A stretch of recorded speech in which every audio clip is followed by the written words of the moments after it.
I came to this strange world, hoping I could learn a bit about how to give and take. But since I came here, I felt the joy and the fear, finding myself making every the most nervous I've been for an activity.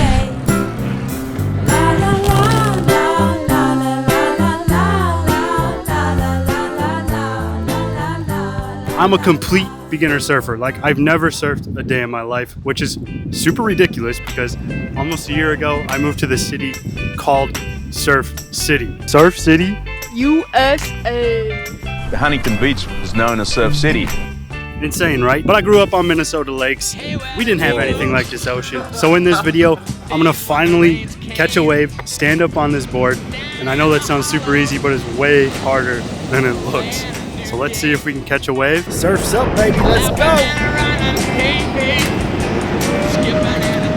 Just to add even more reason for me to learn to surf, a few weeks ago, Allie and I started watching a movie called Chasing Mavericks. I had never seen it, but it broke my brain a little bit. It's a true story about a surfing legend named Jay. Yes, Jay, the same name as me. There's not many Jays in the world, okay? It's not Ben, it's not Jeff, it's Jay. That is rare. And to make it even crazier, the dude had the exact same birthday with me. So I felt some weird godlike connection to this. I was like, I need to surf. Jay grew up in Santa Cruz, California, and he was a kid who was obsessed with the ocean. And just a little bit up the coast from his home, there was a secret. For years, surfers whispered about a wave that was just north of Half Moon Bay. This wave was so big, so violent, that people refused to believe it was real. 50 feet tall waves breaking over a rock reef in the middle of great white shark territory. They called it Mavericks. At first, there was just a handful of guys, and Jay, this 15-year-old skinny teenager, he's like, I'm gonna ride it. Same thing your mom said. So 15-year-old Jay finds a mentor. He's this gruff local legend named Frosty Hessen. Now famously, Frosty did a lot of training that was outside of surfing. He was having Jay do breath holds. You gotta hold your breath for at least 4 minutes. That's impossible. Paddling for miles. He even made Jay write essays, dozens of them, about fear, about the ocean, about himself, about life. And then at 16 years old, Jay paddled out for his first time in Mavericks. Before I tell you what happened to Jay out there, I have to start my own training. And if Jay had Frosty, I needed my own mentor. Gotta chase Mavericks here. How we feeling? And it just turns out I might have the perfect option built in with my girlfriend, Allie. In the movie, they portray Frosty as this rough, gruff, a little bit mean, and Allie is quite the opposite. So instead of calling her Frosty, I think we'll call her Sunny. And it's such a perfect nickname for her because she reminds me of the sun. She reminds me of the color yellow. She's always so positive and supportive and fun. All right, Sunny, I want to surf. What's my first step? Step number one, we're just gonna get the feel of surfing down. So we're gonna head out to the river, try out a couple water sports, and try your hand at wake surfing. Should I be nervous? Hell yeah, brother. No. My name's Allie, and this is Jackass. Now, first up was slalom skiing, skiing with one ski. I've only ever done twins before. I mean twin skis. Here we go. And I could not get up at all. It was so frustrating.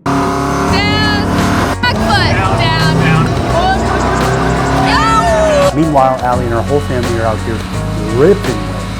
They were slalom skiing, wakeboarding, making it look too easy. I'm not gonna lie, when I'm sitting in the water failing over and over again, the thought starts to creep in.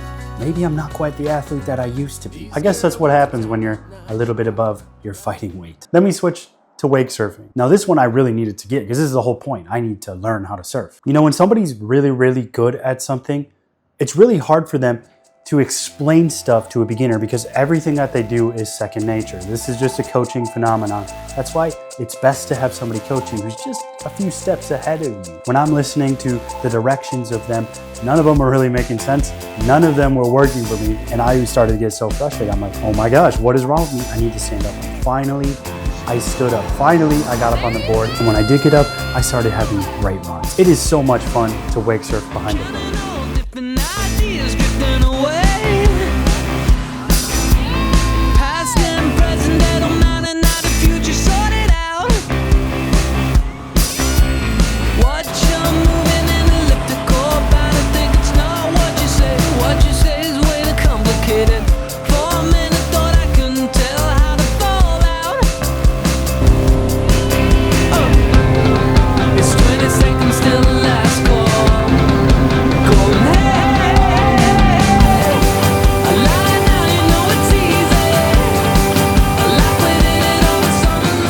Update on surf progression. Jay's surf progression has been great. To a point where now when he's getting up, it's looking very effortless. Yeah. It's looking... They get you straight. Yeah, very consistent. Good. He's starting to find the pocket.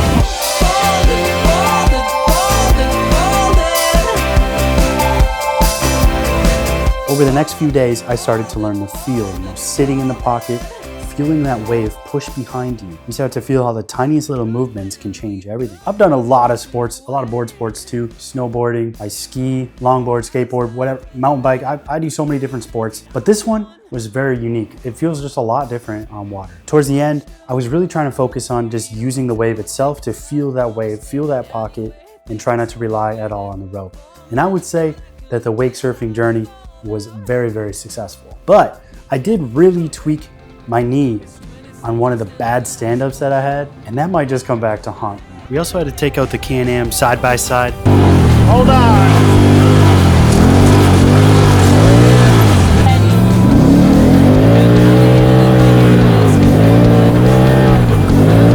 We had an absolute blast getting ourselves buried in sand. Who did that? Who was driving? Okay, so... Okie dokie Smokey, let's get back to surfing. What are your thoughts about today? Although I did leave with kind of a W, I was really even more hungry to actually surf. Because the ocean is a whole different story. It's not a boat making a nice wave for you. The ocean doesn't care about your feelings. It doesn't make the perfect conditions for you. It is a whole other beast, and I knew that. What are your tips for me for day one? Stand up. Yeah, it's so easy. Just stand up, Jay. Just stand up. I've been studying the waves just like Jay. That's right. Good morning, everyone. Ready for Jay? It's gonna be wild and it's gonna be wet. All right, Jay, are you nervous? Excited? I am. This is the most nervous I've been for an activity in years. What? I don't really know why. I think it's because I hate not being good at something. I have a feeling I'm gonna suck. Check out the waves. Wow. This is making me more nervous. Bro, my heart's beating. I'm so nervous. Look at them. They're already ripping out there. Okay, Sonny, you gotta start coaching me here. What are we doing? You're gonna paddle. Well, first we should probably learn how to stand up on the board. Right. Let's do that. Okay. Okay, I need some tips for a kook beginner quick. Jay, you got it. I don't know what I'm doing either. Paddle hard.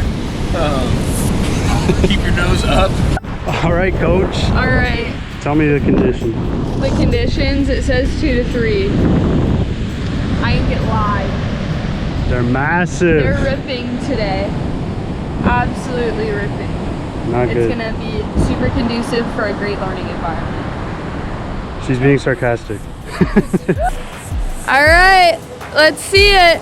How cute. It's a little bromance. The waves on day one were these super steep shore break that were not conducive to a first-time surfer. Troy and Shane, who came with, have been surfing their entire life, and they also had a rough day out there.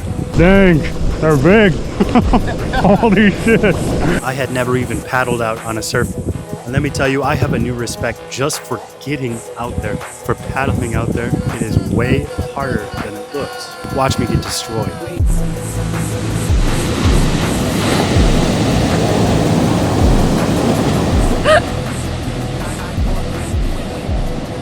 But when I finally made it out there, it was the coolest thing because there was this pod of dolphins that was, just slowly coming in and out of the water, and it truly was a magical moment straight out of Hogwarts. That gave me a little false confidence. I was like, you know what, this is going to be magical, this is going to be sweet. Then I started looking at the waves crashing. Here's the thing about surfing, when you watch it, it looks so incredibly easy. The guys behind me are probably ripping waves right now. They make it look way easier than it is. When you're actually doing it, you feel the ocean moving underneath you. Even just balancing on the board is extremely difficult, let alone trying to stand up on it. You're out there out of breath, trying to paddle into waves, getting worked by every wave that's breaking over your head. It's an experience like no other, and it's so hard to explain until you do it. Just for proximity. That's them. All right, coach, what's going wrong? You need to stand up. These waves were rough. A few times I got absolutely pummeled. They call it the washing machine when you get kind of thrown around, tossed around just like a washing machine. Water just pounds you down until you don't know which way is up. Let me tell you, we don't see that in lakes in Minnesota. By the end of the day, I was catching waves, just kind of bodyboarding them, but they broke so fast I could only ride them on my knees. Everyone was trying to, hype me up, say, good job, Jay, like even just paddling out there was good. I really welcomed that because my ego was in the dumps. I was like, I'm never gonna get this. Again, we had to succumb to Mother Nature. But I can't lie, when we were driving home, I just felt like a complete failure. That was 100 times harder than I even expected. The coolest part was when I actually paddled out, which was so much harder of a workout than I expected, but there's a bunch of dolphins out there. A bunch of dolphins, little dolphins. They were like right next to us. That's the closest I've ever been to a dolphin. It was so cool. You did it. You got out there. I made it out there. My arms were soup. That's why Jay Moriarty was so good. Frosty made him paddle a bunch. There's so much patience in surfing where you're just kind of waiting for Mother Earth to provide. And that's when I remember the part of Jay's story that I haven't told you yet. Jay's first real day in Mavericks, at just 16 years old, he dropped in on a 50-foot wave. As he dropped in, the wind held him up at the top, and he free fell over 40 feet straight down, arms out like a cross. The coolest part is a photographer caught this moment, and it's sort of what made Jay famous. It even ran in the New York Times, and it's one of the most famous wipeouts in surfing history. After Jay got absolutely pummeled and his surfboard got broken, what do? He swam into shore, and he got a backup board and went right back out there, and apparently he surfed another 5 hours that day. He became one of the youngest people to ever master Mavericks. One of the things I find so inspiring about Jay's story, he was known for his pure joy of fun-maxing everything that he did. There's a quote that said, "The kid loved being alive more than anyone they'd ever known." But I can do exactly what Jay did. Do it with pure joy, but do it 100%, go all in. So yeah, I had to go back, and I had to give this another shot. Round 2, the ocean had new tricks for me. This time the ocean was all over the place. It wasn't breaking right. It was flat, mushy, really nothing a beginner could catch. And this time we were in Huntington, and Huntington has this current that kind of pulls you sideways, and you can see it in some of my clips as it's pulling me sideways. I'd paddle out in front of one lifeguard tower and look up a few minutes later, and I was literally 3 towers down on the beach. And I'm not exaggerating, I literally would fall like 3 towers down. And an experienced surfer, they're really good at staying where they want to be, staying at the tower they're at. It just comes with experience, but for me, I was just getting dragged everywhere. We go, he's looking more natural on the paddle already. This is only after one day, not even one day, probably like 30 minutes worth. And I just kept failing. And part of the failure points was just, I never really was catching good waves at all. So Jay's been doing an absolute fabulous job. I know he doesn't think he has, but he has been out there absolutely ripping, and what we can see is pretty ass conditions. Okay, from pier to, we are at Tower 12 right now, so the entirety of north side that we are looking at is pretty much a straight rip current. If you can tell, we've got some brown murky waters. Waves are crashing in and out from all directions, and Jay has been giving it a go for the last 45 minutes. And has just been going out there and out there and out there. And he just came in and said, I can't decide if I want to give up right now. And I just told him, it sounds so cheesy, but there's no such thing as giving up in surfing. It is succumbing to the conditions. And that's okay. But there is no such thing as giving up, because he has been absolutely ripping. The patience you need to have to catch waves is unimaginable. The level of patience you need to just get even one good wave.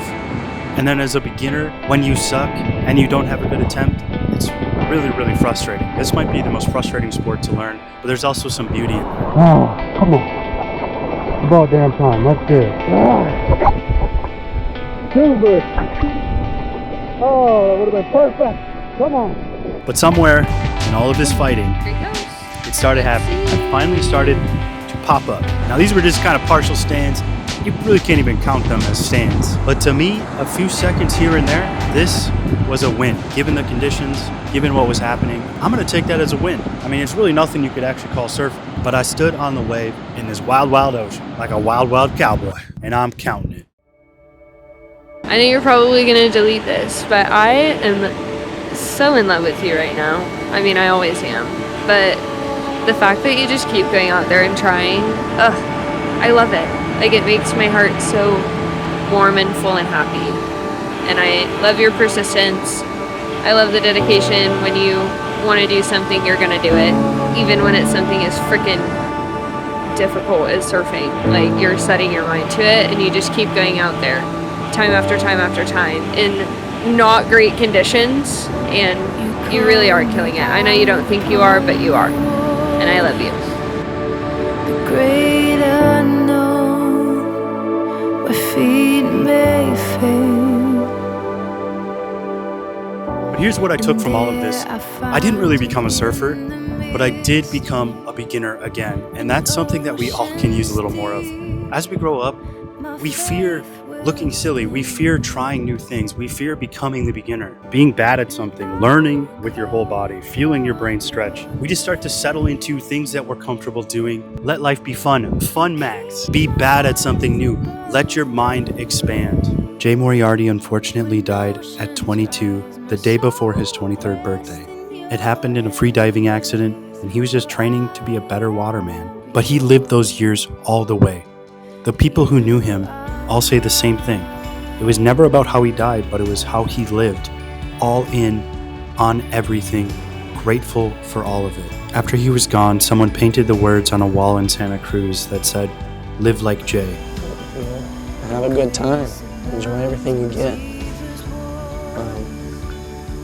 I think that's one of the most important things in life, is just really appreciating it, because we only get to do this once, and it's not for a long time, so enjoy it. So whatever your wave is, the fear, the thing that's holding you back because you're scared you'll be bad at it, go paddle out, get after it, and live like Jay. See you out there, baby. Subscribe.